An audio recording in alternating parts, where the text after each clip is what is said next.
Olá meninas, tudo bem com vocês? Sejam bem-vindas ao canal. Hoje eu tenho aqui um convidado muito especial. Trouxe o Daniel, meu marido, pra gente gravar junto. Na verdade eu tive essa... Dá uma aí, mãe, eu já sigo falando.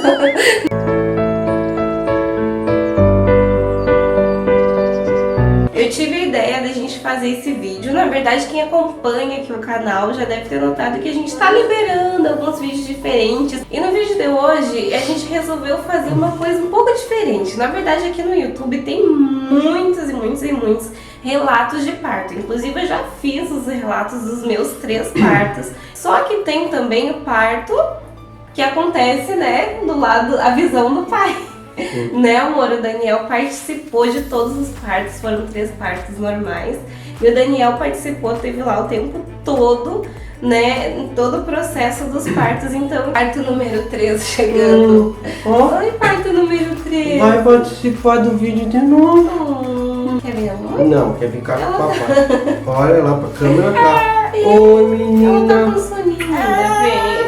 Então, o Daniel vai contar pra vocês como é que foi pra ele participar de tudo isso. Se você tá aí gravidinha, pensando em ter filhos e quer que seu marido participe, já chama pra ele pra conversa, pra assistir, pra pegar todas as dicas aqui, ó, que o Daniel é expert em participar de parto, né, mãe? Então, começando do começo, né, só pra falar em relação a parto, né, a participar, o homem participar, o marido, é uma experiência única. Então, tipo, aquele que não tiver, né, que não teve, ou que não, por medo, por algum outro motivo, eu falo assim, vale muito a pena. É um arrependimento que talvez vocês venham carregar, né, porque é uma experiência totalmente diferente. Tu vê o teu filho, filha, nascer o primeiro momento, né, vindo ao mundo. Então, é uma... E fora tu tá junto com a tua esposa, dando todo o apoio, porque... que nem a gente acompanhou, né? É uma transformação, uma mudança que sai da adolescente para jovem para ser mãe. Então é uma mudança de corpo, são muitos fatores, né? E que influenciam e que, querendo ou não, a pessoa tá lá sozinha. Então, pelo menos tu estando junto, apoiando, dá uma força, uma tranquilidade nessa hora para que tudo ocorra bem, né? Creio que seja por esse caminho, o início, né? E faz toda a diferença, assim, eu me senti em cada um deles muito mais segura, muito mais confortável. É claro que, apesar da dor, né, de todo o processo que se tem, faz toda a diferença ter alguém contigo. É claro que tem pessoas que optam por ter a mãe, né, enfim, cada um vai saber com quem se sente mais confortável, mas pra mim, assim, é uma coisa que eu nem pensava em outra pessoa se não fosse o Daniel pra estar comigo nesse momento, e fez toda a diferença pra mim. Mas, falando assim, eu queria que tu contasse um pouquinho como é que foi para te participar do parto da Safira, que foi a nossa primeira filha. Nossa primeira. E a gente era bem inexperiente ainda, né? A gente até imaginava, lia bastante, mas para vocês terem ideia, a gente lia tanto, eu lia tanto e fazia o Daniel escutar, eu lia para ele as coisas. Eu dizia, ó, amor, se por acaso a gente estiver indo pra maternidade e ela nascer antes, chega lá, tu faz assim, a gente sabia até como agir num parto de emergência, né? Tipo, na verdade eu não lia nada, era só ela que lia. E ela me fez de tanto falar tudo de como proceder se fosse ter o filho na hora ali em casa. O que eu tinha que fazer. Hoje eu não me lembro mais. Mas na época eu sabia. Se tivesse que fazer, eu acho que eu saberia. O parteiro. Ser um parteiro em casa, né, amor? Daí, só que interessante, no dia mesmo teve algumas ameaças, né? Nossa filha tava passando do tempo, né? Do tempo, mas quando a gente foi, tipo, hoje, eu me lembro, eu tava me preparando pra ir pro trabalho de manhã cedo, 6 horas da manhã, ela disse, acho que é hoje, não sei o que. Daí eu já avisei todo mundo que não ia no trabalho. E a gente, ainda como não tinha estourado o bolso, todos aqueles procedimentos, né, até realmente ir pro hospital, a gente ficou em casa. E daí eu me lembro que a gente chegou no hospital aqui 1h pouco da tarde, né? Não, foi antes. Foi antes, não. Foi um pouquinho antes. Foi um pouquinho antes, mas aí examinaram ela e eu fiquei lá pra fora, né, numa sala esperando. E o médico disse, não, a gente vai fazer hoje tudo, mas ainda não tá, pode sair pra almoçar. Aí a gente pegou... Que induzir, né? Tinha que induzir, exatamente. Daí a gente foi fazer um lanche lá, né, almoçar, tava com a minha sogra e tudo. e depois a gente voltou, ela entrou, ficou internada, né? Minha sogra foi pra casa e eu fiquei do lado de fora. Os homens, os pais, né, ficavam numa antessala e realmente as mães ficavam na sala lá, tudo. Não podiam ter... Naquela época ainda não... Era muito recente essa coisa do pai poder ficar o tempo todo com a mãe. Então o que elas me falaram era que assim, que eu ia ter que ficar lá sozinha, naquele lugar ali com as outras mulheres que também estavam em trabalho de parto. Só poderia entrar, tipo, um acompanhante quando eu tivesse em trabalho de parto já avançado, daí poderia ficar alguém. Eu fiquei lá de fora esperando, sempre, né, perguntando se estava tudo certo, tudo tranquilo. Daí era umas 8h30, mais ou menos, da noite. Uma enfermeira me chama, dizendo que a Sofia queria falar comigo, e a partir daí eu entrei. E a partir daquele momento, não pediram para mim sair mais. Daí eu fiquei toda a madrugada ali acompanhando, porque ao total foram 14 horas de parto. Foi bem difícil, foi bem cansativo, né? Tipo, porque ela tinha que caminhar, tinha que fazer exercício, daí eu tinha que dar apoio e tudo, e eu tava super cansado já. Mas o engraçado é uma coisa, que às vezes ela fica brava que eu conto. Ele vai falar. Porque antes... Ele conta pra todo mundo essa Porque antes ela sempre teve, naqueles dias, né, aquelas cólicas fortes, e um médico lá das contas... Um médico lá das contas falou pra ela que as cólicas que ela tinha era que nem as dores de parto. Não é. Era assim, pelo menos foi isso que tu me contou. E daí ela sempre tinha isso na mente. Que as dores de parto, entre aspas, que que é a choradeira que as mulheres falam quando vão, né, ganhar da luz ali, era suportável pra ela, porque ela já conseguia suportar, porque pra ela, na cabeça dela, era super forte. Daí quando eu entrei lá, às 8h30 da noite, do lado tinha uma mulher quase ganhando, e daí ela gritava, né? Gritava desesperada de dor. A Sofia só me ouviu naquele momento. Ela não era nunca de falar nada, isso eu tenho que falar, né? Ela não fala nada de ninguém, isso é uma coisa assim, uma qualidade dela, que eu acho uma qualidade. Mas naquele dia ela brincou, olha, tá se fazendo.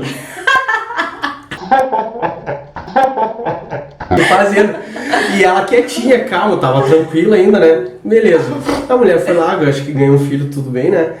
Daí ela foi lá pelas 13h30, começaram a induzir. Só que induziu o parto realmente é uma dor além do que o parto normal, né? Isso aí os médicos falam. Tudo. E ela começou a chorar, gritar. E foi cada vez aumentando. Nossa, foi desesperador. E ela sempre falou, toda gravidez, eu quero ter parto normal. Só que chegou de manhã cedo, ela disse, eu quero que faça o cesárea, eu quero cesárea, porque... Deixa uma peça assim! Não aguentava de dor. E tipo, lá eles não iam fazer, como diz na linguagem dos médicos, eles estavam prosseguindo, né? Tava tudo bem com o neném, o coraçãozinho tava bom comigo também, tipo, saúde tava tudo certo.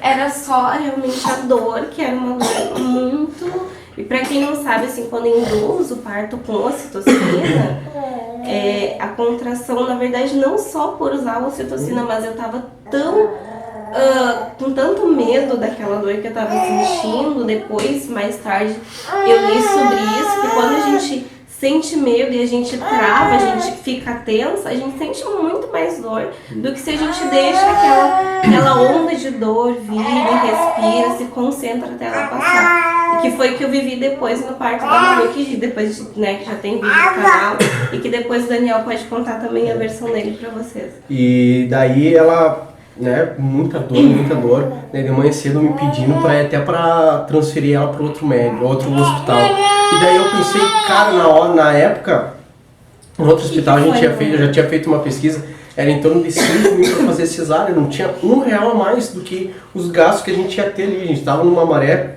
bem fraca, né, mano? E a gente não tinha R$1 sobrando, e naquele momento desesperador, assim, eu fui pra fora, assim. Eu contei anos depois pra Sofia, ela nem imaginava isso. Mas eu fui pra fora e chorava e orava pra Deus, né, pra Deus dar um escape, fazer alguma coisa ali, porque, tipo, como pai ali, tu vê a mãe, né, naquela dor e dependendo, como primeira viagem, vai saber como é que tá a criança, né, então é desesperador.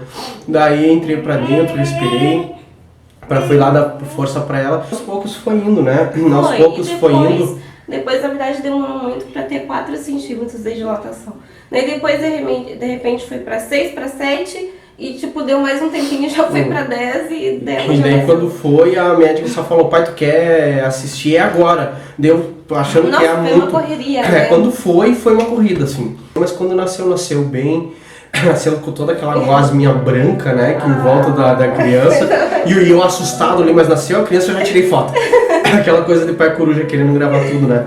Daí a mãe já aliviou, já vi que ficou bem. Daí só ficava olhando as enfermeiras ali, as médicas, cuidando da criança. Mas, cara, teve uma que eu queria pular no pescoço. Porque pegou a criança de um jeito, a safira de um jeito, levantou, meteu um negócio, uma sonda, né? E eu fiz assim, voltei e disse, não, eles sabem o que estão fazendo, não pode ser. Eu não vou ter. Mas assim, é complicado. Daí eu me lembro, depois disso, né? Tudo certo, a minha sogra foi pra lá, já tava no quarto. Eu fui pra casa pra descansar, que descansalado, né? Não descansou?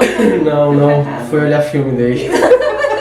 Pra descansar, só que acabei olhando o filme, eu tava numa adrenalina, que eu não conseguia dormir daí. Então, né, já passado mais de 24 horas. Entre as 13h30 até umas 8h30, né, que eu fiquei no aguardo, na expectativa, muitas pessoas me ligaram, como é que tá, o que tá acontecendo, aquela expectativa de todo mundo, né.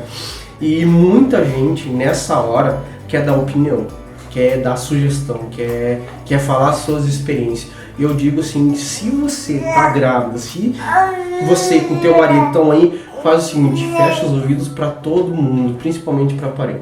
Fecha ouvido. Por quê? Teve várias pessoas que, até minha patroa na época me ligou, não deixa fazer isso porque da minha amiga fizeram, puxaram a cabeça da criança com ferro, estourou a cabeça, não sei o que. Então, tipo, tu já tá nervoso, tu já tá pilhado, tu já tá com a cabeça cheia, preocupado. As pessoas vêm e colocam mais coisa. Os médicos estão lá, estudaram 5 anos, fizeram doutorado, pós, não sei o que. Eles sabem. Confia, né? Confia em Deus, primeiramente, Deus. Se Deus te levou até esse momento, Deus já te deu uma bênção muito grande. Te fez gerar uma criança, né, na barriga, te deu um suporte e tu tá ali. Agora confia nos médicos, é a profissão deles. Então, o que eu quero falar aqui é não escuta ninguém. Por enquanto, não escuta. Elas querem ajudar, mas acabam falando, acabam assustando a gente, né? Principalmente quando é primeiro filho, a gente não tem experiência, assim. Até depois que o bebê nasce, muitas pessoas vêm visitar e daí querem ajudar, mas acabam confundindo muita gente, tá? Então o melhor tive uma amiga, a Tayane, que deu um conselho muito sábio, o melhor conselho que eu já ouvi.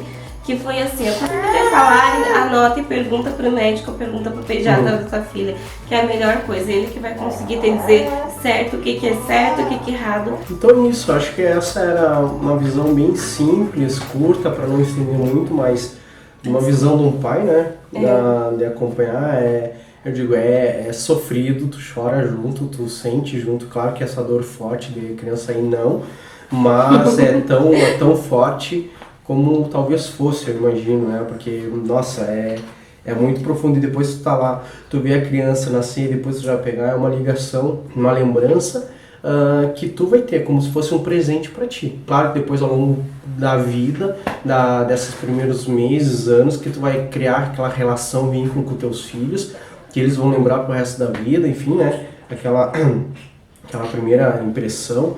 Mas é um presente para ti, eu digo. De poder lembrar, de poder saber que tu esteve junto e pode ajudar de alguma forma. Daí eu aconselho, quem puder participar, eu sugeriria isso. E era isso, meninas. Eu espero que vocês tenham gostado do vídeo. Não esqueçam de comentar aqui abaixo, deixar o like de vocês. E quem ainda não é inscrito no canal, se inscrevam para acompanhar mais vídeos. E, gente, comenta mesmo aqui abaixo se vocês gostaram desse vídeo. Porque a gente tem, mais 2 partes para contar para vocês, que são da Emanuele e da Mora, que também são partes muito especiais, se vocês querem ver essas histórias aqui, um do outro, né? bem diferentes. Bem diferentes mesmo. Então, se vocês querem saber a visão do Daniel, como é que foi pra ele passar por esses outros 2 partes, comenta aqui abaixo, curte muito esse vídeo, que a gente traz mais esses 2 aí pra compartilhar com vocês, tá bom? E eu queria dizer obrigada, amorzinho, por participar do vídeo comigo e por ter me ajudado nesses partes, faz toda a diferença pra mim.